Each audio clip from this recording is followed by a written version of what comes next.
Hello viewers, welcome to our channel Thaiyal Tamilil. இந்த வீடியோல நம்ம வந்து சிம்பிளான ஒரு சுடிதார் நெக் டிசைன் வந்து எப்படி தைக்கிறது அப்படின்றத பார்க்க போறோம்.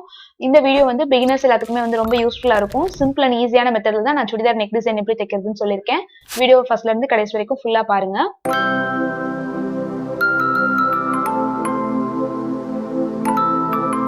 நம்ம சேனலை ஃபர்ஸ்ட் டைம் பாக்குறீங்க அப்படின்னா கண்டிப்பா சப்ஸ்கிரைப் பண்ணி வச்சுக்கோங்க. பக்கத்துல வர பெல் ஐகானையும் சேர்த்து பிரஸ் பண்ணுங்க. அதுக்கு பக்கத்துல வர ஆல் அப்படின்றதையும் கிளிக் பண்ணி வச்சுக்கோங்க. அப்பதான் நான் எப்ப வீடியோ போட்டாலும் உங்களுக்கு வந்து நோட்டிபிகேஷன் வரும். என்னோட வீடியோஸ் எல்லாத்தையும் நீங்க வந்து மிஸ் பண்ணாம பார்க்கலாம்.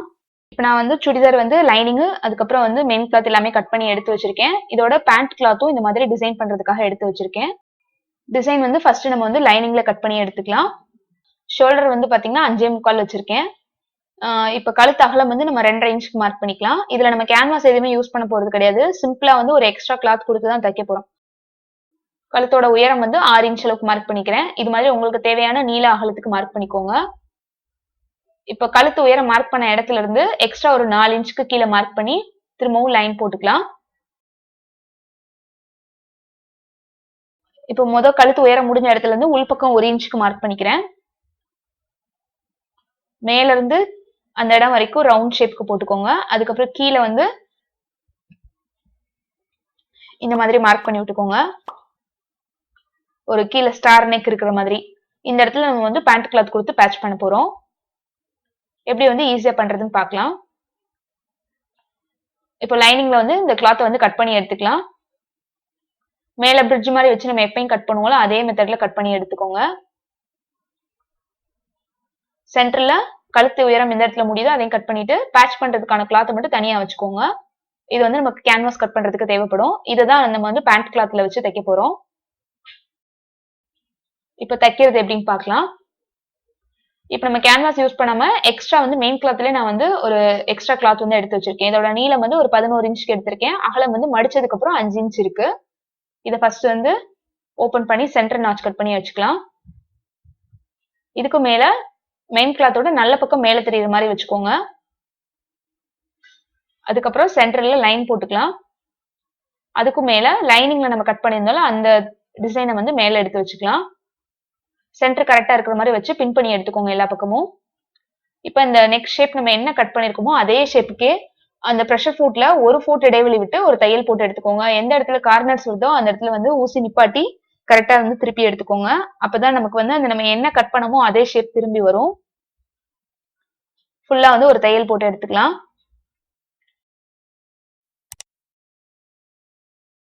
தையல் போட்டதுக்கு அப்புறம் ராங் சைட் திருப்பி செக் பண்ணிக்கோங்க. எக்ஸ்ட்ரா கிளாத்ல வந்து கொஞ்சம் மட்டும் துணி இருக்கிற மாதிரி விட்டுட்டு மிச்ச கிளாத் எக்ஸ்ட்ரா கிளாத்லாம் ஒரு 1 இன்ச் அளவுக்கு துணி இருக்கிற மாதிரி விட்டுட்டு மத்தெல்லாம் கட் பண்ணி எடுத்துக்கோங்க. இப்ப முன் பக்கம் திருப்பிட்டு நடுவுல இருக்கிற எக்ஸ்ட்ரா கிளாத்லாம் கட் பண்ணி எடுத்துக்கோங்க.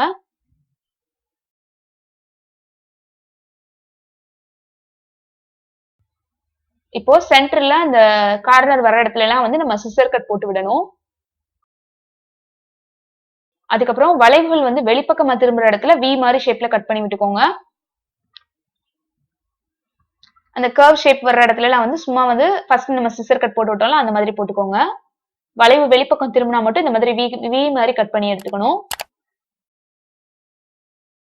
இந்த மாதிரி எல்லா சைடும் போட்டதுக்கு அப்புறம் இந்த லைனிங் கிளாத் வந்து துணியோட நல்ல பக்கத்துல இருந்து ராங் சைடுக்கு வந்து இந்த மாதிரி திருப்பி எடுத்துக்கலாம்.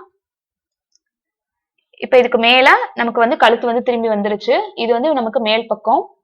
இப்ப இதுக்கு மேல ஒரு பதிவு தையல் போட்டு எடுத்துக்க போறோம். இப்ப நான் வந்து ஃபுல்லா பதிவு தையல் போட்டு எடுத்துட்டேன். நெக்கோட ஷேப் வந்து நம்ம திருப்பி தச்சாச்சு.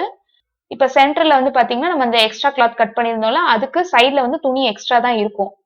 ஏன்னா நம்ம வந்து இதை மேல் பக்கம் லைனிங் வச்சு உள்பக்கம் திருப்பி தச்சிருக்கோம் இல்லையா, அதனால சைட்ல வந்து எக்ஸ்ட்ரா தான் இருக்கும். அதனால நம்ம நடுவுல இருக்கிற அந்த துணிக்கு எக்ஸ்ட்ரா தான் வந்து கிளாத் கட் பண்ணணும். இப்ப கேன்வாஸ் வந்து நான் அதே சைஸ் அந்த நம்ம கட் பண்ணி வச்சிருந்தோம்ல அந்த சைஸை விட எக்ஸ்ட்ரா வந்து எடுத்து வச்சிருக்கேன். சைட்ல வந்து ஒரு 1/2 இன்ச் வந்து 2 பக்கமே எக்ஸ்ட்ரா இருக்கிற மாதிரி. மேல கழுத்து பக்கம் வந்து தேவை கிடையாது. இதை வந்து நம்ம லைனிங் கிளாத்ல வச்சு தையல் போட்டு எடுத்துக்கலாம்.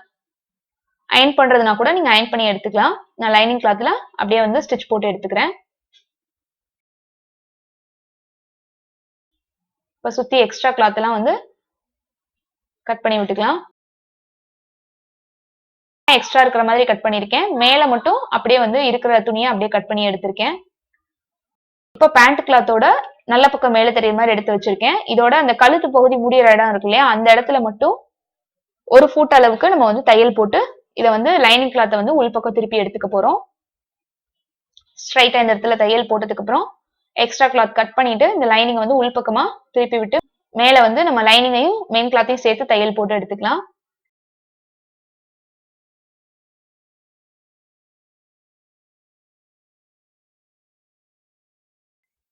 இப்போ பேண்ட் கிளாத்லயும் எக்ஸ்ட்ரா கிளாத் எல்லாம் கட் பண்ணி விட்டுட்டு இப்ப இந்த நெக் முடியிற இடத்துல மட்டும் நம்ம அந்த சுடிதாரோட பிளாக் கலர் கிளாத் இருந்ததுல அதை வச்சு நம்ம வந்து பைப்பிங் மாதிரி தைக்க போறோம். நல்ல பக்கம் ரெண்டும் சேர்ந்து இருக்கிற மாதிரி வச்சு தையல் போட்டிருக்கேன். அந்த எக்ஸ்ட்ரா கிளாத்ல வந்து ஒரு 1 இன்ச் அளவுக்கு மட்டும் துணி இருக்கிற மாதிரி விட்டுட்டு இதோட இன்னொரு ஓரத்தை வந்து இந்த மாதிரி மடிச்சு ஒரு தையல் போட்டுக்கோங்க. வந்து உள்பக்கமா பைப்பிங் அளவுக்கு மட்டும் தெரியற மாதிரி மடிச்சுட்டு ஸ்ட்ரைட்டா வச்சு தையல் போட்டுக்கலாம்.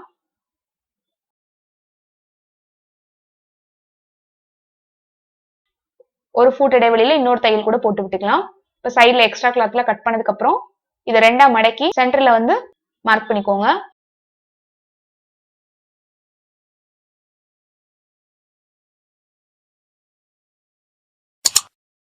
அந்த லைனை கரெக்டா சென்டர் பார்த்து இந்த துணியில வச்சு நம்ம வந்து ஜாயின் பண்ணி விட போறோம்.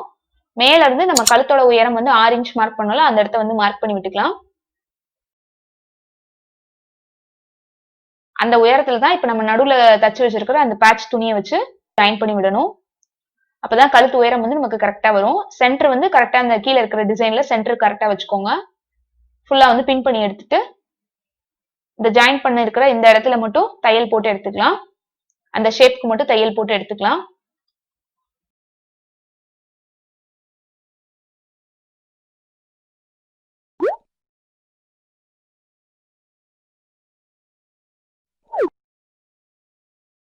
இதை சுத்தி வந்து நம்ம பைப்பிங் வந்து பண்ண போறோம். அது வந்து பேண்ட் கிளாத்ல இருந்து நான் வந்து துணி கட் பண்ணி எடுத்து வச்சிருக்கேன். கிராஸ் பீஸ் வந்து இந்த மாதிரி ஜாயின் பண்ணி எடுத்துக்கிறேன்.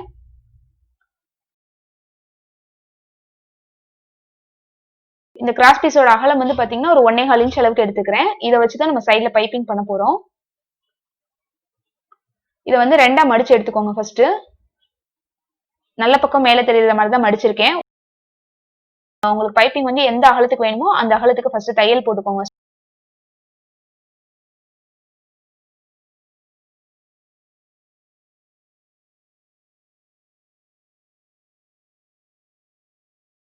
இப்ப நம்ம போட்டிருக்கிற தையல்ல இந்த மாதிரி மடிச்சிட்டீங்க அப்படின்னா உங்களுக்கு வந்து அந்த ராயட்ஜஸ் பிசுறு எல்லாமே உள்ள போயிடும்.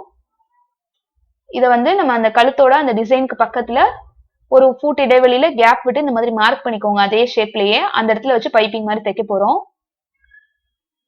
இது நான் கிராஸ் பீஸ் எடுத்துக்கிறதுனால நல்ல வளைவுகள் எல்லாம் திரும்பி தைக்கிறதுக்கு வரும். மேல இந்த மாதிரி மடிச்சு வச்சு தச்சுக்கோங்க. நம்ம போட்டுக்கிற லைன் மேலேயே வச்சு தச்சுக்கிட்டே வரலாம். நம்ம அந்த கிராஸ் பீஸ்லயும் தையல் போட்டிருக்கிறதுனால அந்த தையல்ல வந்து கரெக்டா மடிச்சு கொடுக்கும். உங்களுக்கு பைப்பிங்கோட அகலமும் வந்து ஒரே அளவுல வரும் முதல்ல இருந்து கடைசி வரைக்கும். கார்னர்ல மட்டும் கரெக்டா வந்து வி ஷேப்ல மடிச்சு திருப்பிக்கோங்க. நான் அந்த சைடு ஆப்போசிட்ல மடிச்சு விடும் போது உங்களுக்கு தெரியும். கரெக்டா ஷார்ப்பான சிசர் அப்படி இல்லைன்னா வந்து ஊசி வச்சு கரெக்டா அந்த பாயிண்ட் வந்து மடிச்சு திருப்பிக்கோங்க.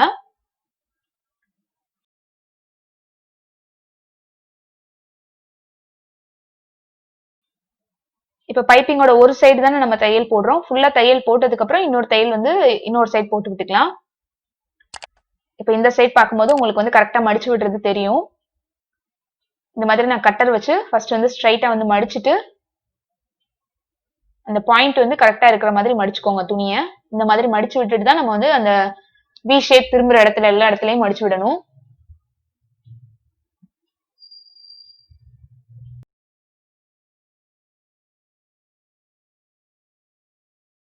இதே மாதிரி அந்த பைப்பிங் வந்து ஃபுல்லா அந்த நெக்கை சுத்தி ஃபுல்லா வந்து நம்ம தச்சு எடுத்துக்கலாம். பைப்பிங் பண்றதுக்கு வந்து இது ஒரு மெத்தடு. இந்த மாதிரியும் பண்ணலாம். இல்லைன்னா நம்ம வந்து ரோப் வந்து ராங் சைட் தச்சுட்டு ரைட் சைட் திருப்பி எடுத்து நம்ம அப்படியே கூட தைக்கலாம். இந்த மாதிரி நம்ம வந்து துணியோட நல்ல பக்கத்திலே தையல் போட்டு வச்சோம் அதையும் வச்சு தைக்க முடியும்.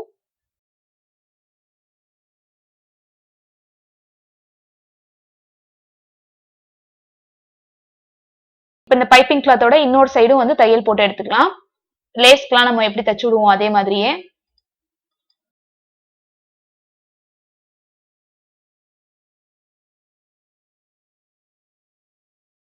அந்த கார்னர்ல தைக்கும் போது மட்டும் நம்ம மடிச்சு விட்ட அந்த கிளாத்துக்கு மேல திரும்ப ஒரு தையல் போட்டு அதுக்கப்புறம் வந்து எட்ஜில் வந்து தச்சு விட்டுக்கோங்க.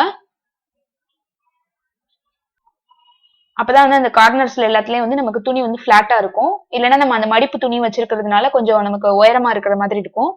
அதனால கார்னர்ஸ்ல எல்லா இடத்துலயும் வந்து இந்த மாதிரி தையல் போட்டு எடுத்துக்கோங்க. இதே மாதிரி நிறைய இன்னும் நெக் டிசைன்ஸ் வீடியோஸ் பார்க்கணும் அப்படின்னா நம்ம சேனல்ல சுடிதார் நெக் டிசைன்ஸ்னு பிளேலிஸ்ட் கிரியேட் பண்ணிருப்பேன். அதுல இன்னும் இதே மாதிரி நிறைய நெக் டிசைன்ஸ் வீடியோஸ் இருக்கு. பிளேலிஸ்டோட லிங்க் வந்து கீழே டிஸ்கிரிப்ஷன் பாக்ஸ்லயும் மேல ஐ பட்டன்லயும் கொடுக்குறேன், செக் பண்ணி பாருங்க. இப்போ நம்ம வந்து இந்த நெக் டிசைன் வந்து ஃபுல்லா தச்சு முடிச்சாச்சு. நீட்டா ஃபினிஷ் பண்ண மாதிரி இருக்கும். இது வந்து பிகினர்ஸ்க்கு எல்லாத்துக்குமே வந்து ஈஸியா புரியுற மாதிரி ஒரு நெக் மாடல் தான் நான் வந்து உங்களுக்கு சொல்லியிருக்கேன். இந்த சுடிதார் நெக் டிசைன் வந்து உங்களுக்கு பிடிச்சிருக்கும் அப்படின்னு நினைக்கிறேன். இதே மாதிரி ஸ்டிச் பண்ணி பாருங்க. இதுல ஏதாவது உங்களுக்கு டவுட்ஸ் இருந்ததுன்னா கமெண்ட் பண்ணுங்க. இது மாதிரி இன்னும் நிறைய நெக் டிசைன்ஸ் வேணும் அப்படின்னாலும் கண்டிப்பா கமெண்ட் செக்ஷன்ல கமெண்ட் பண்ணுங்க. இந்த வீடியோ பிடிச்சிருந்ததுன்னா லைக் பண்ணுங்க, ஃப்ரெண்ட்ஸ் அண்ட் ஃபேமிலியோட ஷேர் பண்ணுங்க. சேனலுக்கு சப்ஸ்கிரைப் பண்ணலன்னா சப்ஸ்கிரைப் பண்ணுங்க. Facebook, Twitter, Instagramல சேனல் பேஜஸ் இருக்கு, ஃபாலோ பண்ணுங்க. தேங்க்யூ ஃபார் வாட்சிங்.